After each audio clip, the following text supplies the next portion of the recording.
Hey you guys, welcome back to Spirited Culture. It's your boo Spirit, and I'm here with 7 tips for starting locks or starter locks. We are diving right in today. So before we get started, I want to let you know that I hope this video is finding you in good spirits and good health, and if it's not, I'm sending you some of my love and some of my light. Let's have a meditation moment of the day. My mantra today is, I have patience with my journey. Take a deep breath.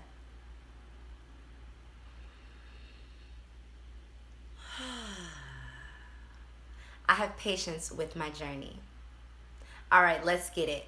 So my first tip for starter locks or starting locks is do your research, okay? When you get out into this world, into this lock world, and you're trying to figure things out, what should I put in my hair? How should I start my hair? What kind of parts do I want in my hair?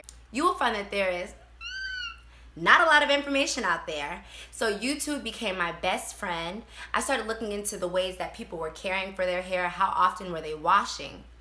What kind of parts do you want your hair to have? You can have a diamond part, you can have square parts. How many locks do you want to have? Start finding out how thick you want your locks to be. Doing your research helps you to feel prepared to not only start the journey, but to endure it and be able to take care of your hair. See the kind of maintenance that it takes to upkeep locks. Also, you will find the process of locks, from starting with either coils, maybe 2-strand twists, maybe braids. That's up to you.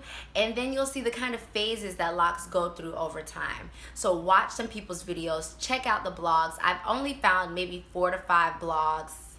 And I had to use that information and let that empower me to say, you know what? Okay, I think I can handle locks. Also, when you're doing your research, check out the styles. Is this the way that you want your hair to be? Is this what you like your hair to look like?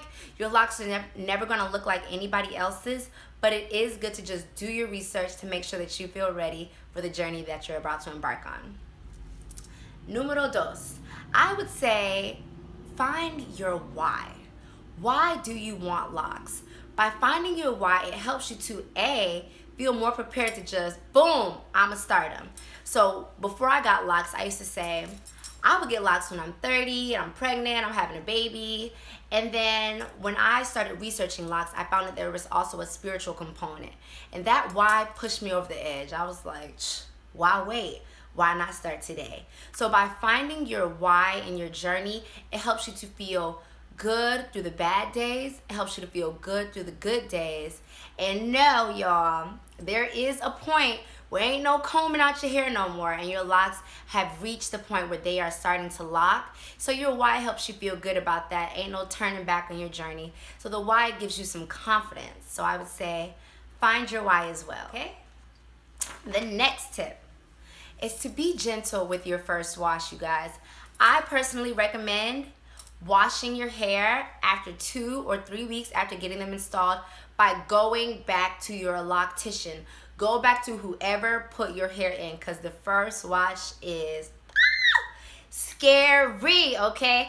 I got my hair washed at the salon the first time after 2 weeks, and y'all, my hair was like, they uncoiled almost completely into a big afro. Now, had I been at home, I would have found that very, very intimidating. I would not have known how to put my locks back together or anything. So I suggest the first wash after 2 or 3 weeks, go back to the salon and have them do it. After that, okay, if you want to start taking care of your hair at home, I recommend doing a light scrub at the roots like so, and only a soapy rinse through the rest of your locks, okay? Coils especially are very gentle. They're very delicate. It's like a real curl in your head. So you don't want to go in and going all hard on the wash process. Look up how people are washing their locks before you dive into that. The next tip that I have for you is less is more. When it comes to locks, it can be a transition from how you used to care for your loose natural hair. So your loose natural hair, you used to wash a lot, you used to put your products on, you had to twist it up at night or put the braids in or do whatever. So we're used to having our hands in our hair all the time. However, I have grown to find that my locks love it when they're left alone. They actually thrive when they're left alone, okay? So I wash my hair personally about 2 to 3 weeks. I retwist maybe once a month. And I keep product use minimal. And why I do that is to A, avoid buildup. B, it makes me feel comfortable not washing my hair for 3 weeks. I don't have anything in my hair that much. I primarily use natural oils. I primarily use like rose water. And then other than that, maybe a little shea butter to do the retwisting process sometimes. Other times I'm just using some very, very light moisturizer in my hair. So use less products. Get your hands out of your head. You don't have to do something to your hair every single day. Locks thrive, your hair will thrive. However, do learn how to pay attention to the signs. So sometimes I might feel freaked out if I'm like, is my hair dry? I can't tell. But remember, locks have a less of a sheen than loose natural hair. So they may look dry, but if you touch them and they still feel good, they don't feel crunchy, then they're fine. Okay, so I do have days I just wake up, maybe spritz my hair, and I keep going. So less is more with locks. Remember that. The next tip that I have for you is wait. Wait to color your hair, y'all. Leave your hair alone, okay? When it comes to loose natural hair, when it comes to locked hair, I believe that hair should be in a 100% healthy state for a year before you put any color to your hair. Only because you need to have an established routine of taking care of your hair. You need to know the triggers of your hair. You need to know the products that you use for your hair. You need to know the methods that you use with your hair and have them been proven and established. We can get so eager to put the color in, add the chemicals, and then I'm gonna be honest, when I see colored locks, sometimes they look dry and unhealthy. And I prefer hair health over hair look. So I say wait to color your hair. Give your hair time to get into the lock process. Give you time to get to learn your hair in its new stage. And then if you decide later on that you wanna add some color, go to someone who is trained at coloring locks. Be careful. You don't want to damage your hair just for appearances.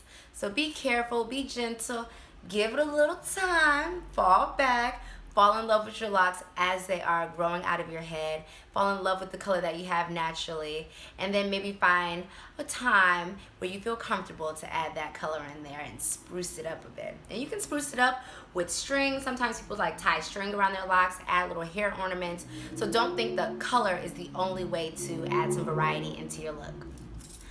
The next tip is experiment. Try new things with your hair, you guys. So I know I've seen ACV rinses. I've seen people wash their hair with dish soap, which I've tried. There are people who don't use conditioner and instead add like a rose water vitamin E oil mix. Shout out to the girl who put that comment under there. I tried it and I finally love it.